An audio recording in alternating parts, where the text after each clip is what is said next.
Muy buenas a todos y bienvenidos a una entrega más de este curso Programando Microcontroladores ABR en lenguaje C. Quien les habla, Juan Sebastián Correa Fernández, conocido como AICEBAS. Y el día de hoy vamos a hablar de lo que son las interrupciones. Entonces, en términos generales, vamos a hablar de cuál es el concepto de las interrupciones, cuál es la diferencia entre polling pues construir un programa por polling y por interrupciones, o qué beneficios tienen las interrupciones, cómo funciona prácticamente una interrupción y las fuentes pues, de interrupción que tenemos en el microcontrolador Almega 328PB. Además hablaremos de los elementos que están acompañando siempre una interrupción, y algo del vector reset y vector interrupciones, y algo de lo que es el método ISR, que es el método que se utiliza en microcontroladores ABR para, pues, digamos, programar una interrupción. Así que vamos a comenzar con el concepto. El concepto, pues, básicamente nos dice lo siguiente: que las interrupciones son peticiones que se le hacen a la unidad central de proceso. Esas peticiones las hacen, digamos, otros dispositivos por hardware, y hacen es que la unidad central de proceso deje de ejecutar lo que estaba haciendo por empezar a ejecutar otro código que va a estar en una localidad de memoria diferente. Para que nos quede un poco más claro el concepto, vamos a plantear la siguiente situación. Supongamos que estamos desarrollando un programa y pues tenemos nuestro código principal. Entonces, llamémoslo aquí, tenemos en el main algunos códigos. Entonces ejecutamos varias líneas de códigos y venimos por acá. Y una vez terminamos, lo que hacemos es como una especie de loop para que vuelva y se repita el código. Y por acá vamos a tener pequeños bloques de código, ¿cierto? Que puede ser más de uno, pues yo puedo tener más de una fuente de interrupción habilitada. Y acá vamos a tener código, pero no tanto como en el principal, sino pequeños bloques de código. Entonces, ¿qué sucede? La unidad central de proceso empieza a ejecutar todas las instrucciones tal y como estamos viendo en el main. Una vez termina, vuelve y comienza. Pero supongamos que la unidad central de proceso iba en esta línea de código y resulta que el bloque de interrupciones le hace una petición a la CPU. O sea que llamamos este como la interrupción 1 y esta como la interrupción número 2. Entonces esta interrupción 1 se comunica con este bloque y le manda un 1 lógico y le dice, bueno, hay una interrupción, o sea que ya sucedió un fenómeno físico y necesitamos que lo atienda. Entonces, ¿qué hace la unidad central de proceso? Interrumpe este código acá y el que se encarga de ejecutar todos estos códigos es el contador de programa. Entonces el contador de programa le dice, bueno, vaya a esta localidad de memoria y empieza a ejecutar este código. Entonces empieza a ejecutar. Cuando el contador de programa regresa a la unidad central del proceso, le dice, ya terminé, y la unidad central de proceso lo regresa a donde estaba, o sea, a esta línea de código, y allá empieza otra vez a ejecutar el código común y corriente.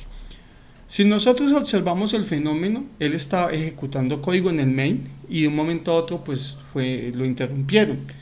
¿Quién lo interrumpió? Pues una petición de este bloquecito de memoria que llamamos interrupción 1. Entonces cuando lo interrumpe, va y atiende qué sucede ahí y regresa básicamente pues a seguir ejecutando. ¿Qué es lo que sucede? En términos generales, pues es como, digamos, nosotros estamos en el hogar, descansando, no sé, viendo televisión, y de repente pues tocan o llaman a la puerta y nos toca dejar de hacer lo que estamos haciendo, dejar de ver la televisión por ir a atender un nuevo evento que fue el llamado a la puerta y regresar después a continuar con lo que estábamos haciendo. Es más o menos como lo mismo.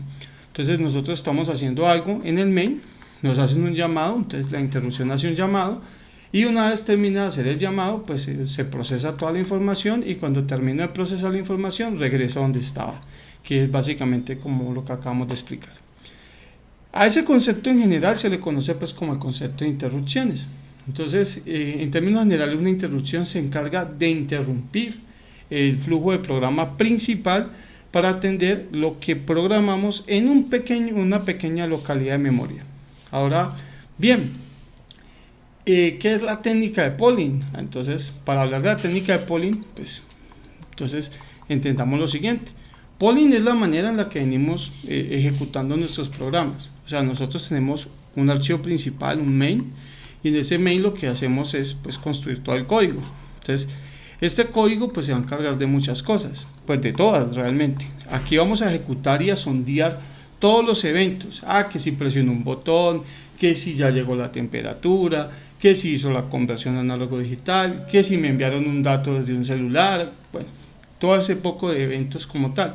Entonces, ¿qué tenemos que tener? Tenemos que estar preguntando entonces con condicionales si se cumplen esas condiciones, y pues voy a tener muchísimos condicionales dentro pues del ciclo del main, y pues indirectamente cuando se ocupe uno, pero nosotros hagamos el sondeo a una frecuencia de muestreo determinada, pues vamos a atender el evento. La técnica de polling es esa. ¿Cuál es el asunto?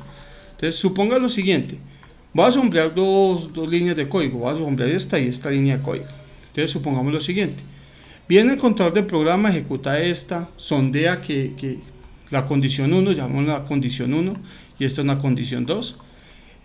No pasó nada, sondea esta y sondea esta, que es la condición 2, y pues no pasó nada. Viene por acá, ya estamos en esta línea de código, en esta que está aquí, y la condición 2 se activó. ¿Qué tiene que pasar? Lo que tiene que pasar es que yo termine de ejecutarlas todas y vuelva y comience, y venir exactamente aquí. Cuando yo dé la vuelta, mire que me toca dar la vuelta y regresar y volver a sondear, ¿cierto? Cuando yo dé la vuelta me voy a dar cuenta que ocurrió el fenómeno, pero no me voy a dar cuenta apenas ocurrió el fenómeno, sino una vez vuelvo y hago otra vez todo el sondeo, y eso no es bueno. ¿Qué es lo que sucede? Si el microcontrolador se está ejecutando, cada ciclo del main se está ejecutando en intervalos de tiempo pequeños, no sé, unos 10 milisegundos, 100 milisegundos, pues a mí eso no me afecta mucho. Pero si desde que empezamos la línea número 1 hasta la línea número n, pues no sé, van a pasar, no sé, 50 segundos, entonces ahí sí es delicado, porque incluso los eventos que se generen, en algún momento hasta los podría perder, digamos como si fuera un contador. Puede ser que presione y no se actualice el contador, y creo que eso en algún momento nos ha pasado cuando estuvimos haciendo las prácticas con pulsadores, y precisamente se debe porque estamos utilizando técnica de polling. ¿Qué es lo que sucede? Yo puedo hacer el mismo programa con interrupciones, y decir, bueno, este va a ser mi programa principal, menos saturado que el anterior, y tener aquí algunos eventos. Entonces decir, bueno, usted se va a encargar pues de contar cuando pues me llegue un pulso, usted me va a encargar de decrementar cuando llegue otro pulso, usted se va a encargar pues de avisarme cuando me llegue pues texto del celular, ¿cierto? Entonces mire, ese mismo programa puede ser el mismo programa, pero le hemos subdividido las tareas para que no solamente recaiga en el main, sino que tengamos otros espacios en memoria, y yo sé que apenas se ocurra el evento, pues él va a ir directamente a atender cada uno de ellos y va a regresar donde estaba. Entonces va a ejecutar las mismas acciones sin importar los tiempos de muestreo, si son largos o son pequeños, porque automáticamente se generan, el va y los atiende, por eso se llaman interrupciones. Entonces esa es la ventaja de lo que tiene la interrupción versus lo que es el polling, aunque ambas técnicas son bastante utilizadas. Así que pues un poquito de eso no hace daño. Ahora bien, ¿cómo funciona exactamente la interrupción? Bueno, pues un poco lo que ya expliqué. Cuando genera una interrupción, el método ISR que vemos acá va acompañado con una dirección de memoria, y digamos que cuando se ejecuta pues viene a esa dirección de memoria, ejecuta todas las instrucciones y regresa donde quedó. Posteriormente a eso, pues lo que podemos decir en un ejemplo sería tener como un ciclo infinito, un while 1, ¿cierto? Tener un código y tener un ISRF, que es esta parte de acá abajo, donde vemos que pues tenemos unas acciones por ejecutar una interrupción. Eso que está como argumento de entrada, que dice fuente de interrupción, pues es básicamente la dirección de memoria donde quiero pues ejecutar el código. Entonces, ¿qué significa eso? Eso significa que este bloque de código tiene una dirección de memoria, y este tiene otra diferente, y este otra diferente. Entonces, dependiendo de la dirección de memoria que ponga, yo voy a acceder a uno de todos esos bloques. Eso es bastante diferente a cómo funciona, digamos, los microcontroladores PIC.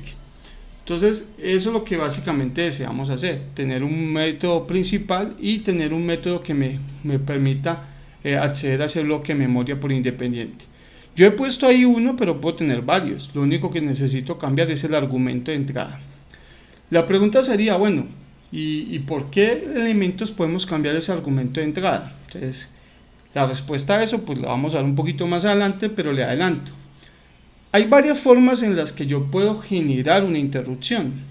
Esa interrupción la puedo generar por eventos externos o por eventos internos o por eventos de periférico o por cambios de estado también. Entonces, precisamente las fuentes de interrupción se clasifican en 3 tipos de fuentes de interrupción. La primera de ellas es precisamente las interrupciones externas.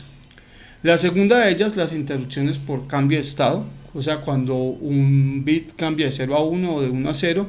Y la tercera de ellas por periféricos, o sea, los que tenemos con los módulos de conversión análogo digital, módulos UART, módulos IOC, módulos timer.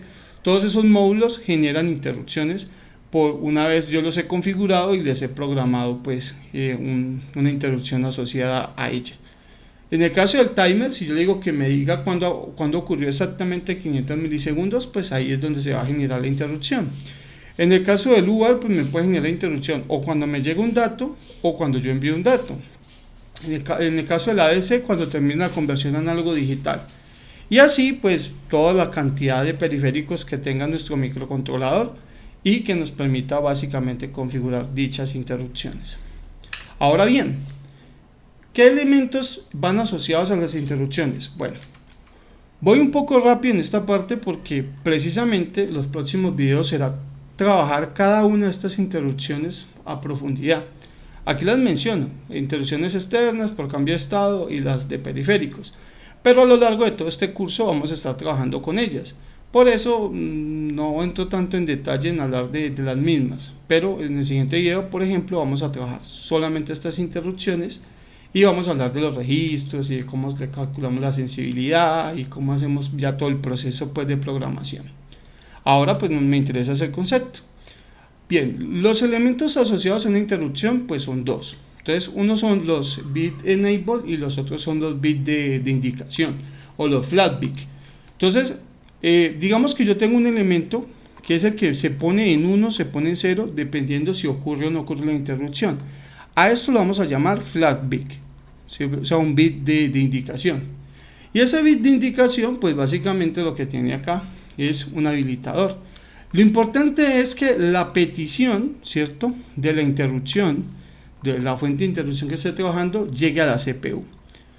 ¿Cuál fuente de interrupción? ¿Externa, cambios de estado o por periféricos? Y bueno, eso ya depende de básicamente de cuáles vaya a trabajar. Yo de hecho puedo tener varias habilitadas. Por ejemplo, acá puedo tener una interrupción por UART, ¿cierto? Y pues también me va a indicar 0,1 y esta se va a comunicar pues también con la unidad central de proceso. Y podría tener otra interrupción, por ejemplo por timer, ¿cierto?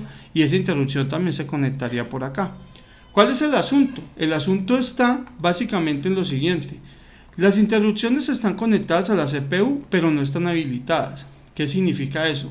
Que si yo pongo un 1 en esta línea, porque hay una interrupción precisamente que se acaba de habilitar, la CPU no se da cuenta de que le llegó. La única manera en que se puede dar cuenta es que yo cierre este switch. A este switch, como está acá, a esto es lo que llamamos el habilitador, ¿cierto? Habilitador. Y entonces hay 2 cosas asociadas siempre a las interrupciones. El que me indica que ocurrió la interrupción y el que hace posible que esa interrupción llegue a la CPU. Esos 2 elementos pues tienen nombres muy marcados en los sistemas embebidos. Uno de ellos se conoce como los flat bit y el otro es como el enable bit. El flat bit es un bit de bandera, es el que me indica que ocurrió dicho evento. Y el enable bit es el que me dice que habilitamos para que la unidad central de proceso pues pueda darse cuenta que ocurrió dicha interrupción. Finalmente, pues hablemos del vector, la distribución de memoria de las interrupciones, y para eso pues nos referimos a la memoria de programa.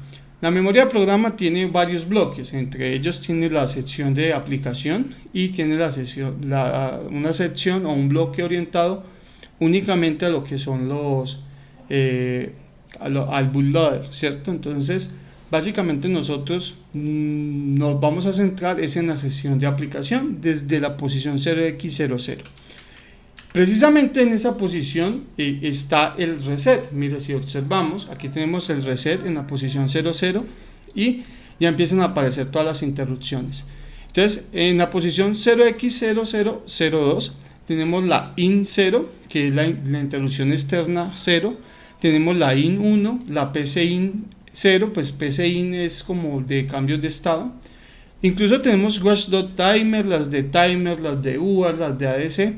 Y digamos que a diferencia del microcontrolador PIC, aquí tenemos no un vector de interrupción, sino que cada fuente de interrupción tiene su propio vector de interrupción. O sea, en el microcontrolador PIC solamente teníamos un bloque de vectores de interrupción. Ahí se ponían todas, independiente de cuál fuera la que se activaba. Aquí no, aquí digamos que cada interrupción tiene su propia localidad en memoria, y eso hace que tenga múltiples fuentes de interrupción con múltiples vectores de interrupción. Y eso pues es bueno en cierta medida, porque es como separar los datos un poco unos de otros.